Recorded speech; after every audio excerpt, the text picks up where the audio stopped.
국제통화기금 IMF가 우리나라 올해 경제성장률 전망치를 하향 조정했습니다. 최근 OECD도 한국의 경제성장률 전망치를 낮춘 바가 있는데요.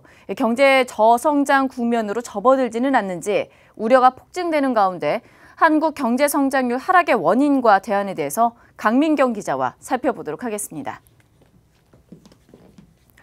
네, 강 기자, 어제 IMF가 한국 경제성장률을 낮춘다고 발표를 했다고요?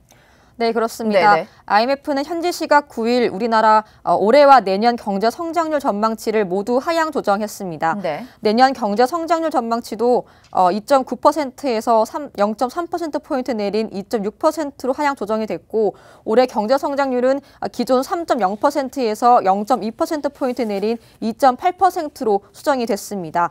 특히 내년 전망치는 2.3%의 경제 성장률이 전망됐던 지난 2012년 이후 가장 낮은 수치입니다. 이에 앞서 지난달엔 OECD가 올해 한국 경제 성장률 전망치를 기존보다 0.3%포인트 내린 2.7%로 조정한 바 있습니다.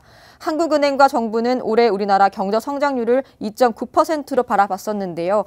국제기구의 전망치가 이처럼 더 낮게 나오자 경제 저성장에 대한 우려가 커지고 있는 상황입니다. 그러면 우리나라 경제 성장률이 이렇게 하향 조정된 데는 어떤 이유들이 있습니까? 네, 국내외 네네. 요소가 모두 결합돼 네. 총체적 난국이라는 분석이 주를 이루고 있습니다. 먼저 국외 요소부터 말씀을 드리자면 현재 세계 경제 성장세 추세가 위축되고 있다는 점이 크게 작용한 것으로 보입니다. IMF는 올해 세계 경제 성장률 전망치를 3.9%에서 3.7%로 하향 조정했는데요. 세계 경제의 위험 요인으로는 미국과 중국의 무역 갈등과 또 신흥국 금융시장 불안 등이 꼽히고 있습니다. 때문에 수출 의존도가 높은 우리나라의 경제 성장률이 타격을 입게 됐다는 분석입니다. 네, 국내 경기 침체가 참 상당한 요인으로 대두가 되고 있나 봐요. 네, 그렇습니다. 네. 세계 경제가 좋지 않은 상황에 네. 내수까지 침체가 되면서 엎친 데 덮친 격이란 말도 나오고 있습니다. 네. 국내 경기 상황을 보여주는 경기 동행지수 순환 변동치는 2009년 8월 이후 최저를 기록했고, 또 고용 지표도 지난 90년대 외환위기 이후 최악의 흐름을 보이고 있습니다. 네, 중요한 것은 앞으로 경제 성장률을 어떻게 끌어올릴까, 이 부분이 아닐까요?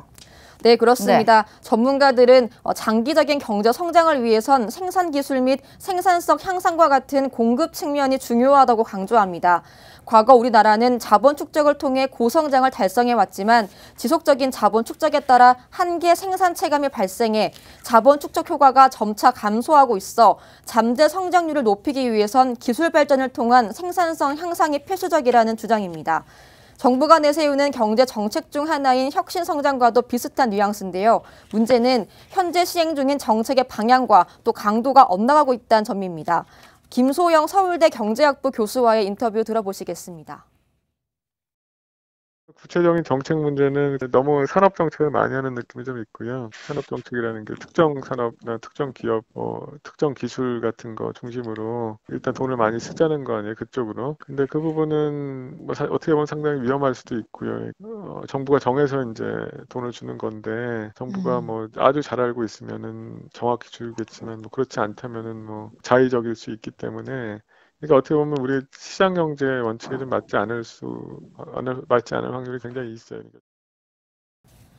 네, 또 정부의 개입이 시장 활성화에 부정적 영향을 미칠 가능성이 크기 때문에 기업에 대한 규제를 전반적으로 완화해서 시장 내에서 신기술이 자연스럽게 개발될 수 있는 환경을 만들어줘야 한다는 지적도 이어졌습니다. 신기술이라고 인식이 되면은 그 분야에 대해서 규제를 좀 더 완화하겠다 이렇게 얘기를 하고 있는데 그냥 전반적으로 이게 터주는 게 맞는 것 같고요. 전반적으로 그러니까 규제를 완화시키는 게 맞는 것 같고요. 너무 많이 판단을 하려고 하는 문제가 있고요. 놔두면은 이제 알아서 그러니까 예를 들어 신기술 만들어서 알아서 이제 잘 팔리면 그냥 되는 거거든요. 근데 그 전 단계에서 너무 개입을 하려고 하는 것 같아가지고요. 네, 많은 경제 성장 이론에서 경제 성장률은 궁극적으로 기술 진보율 혹은 생산 효율성 증가율과 비슷해질 가능성이 높다고 합니다.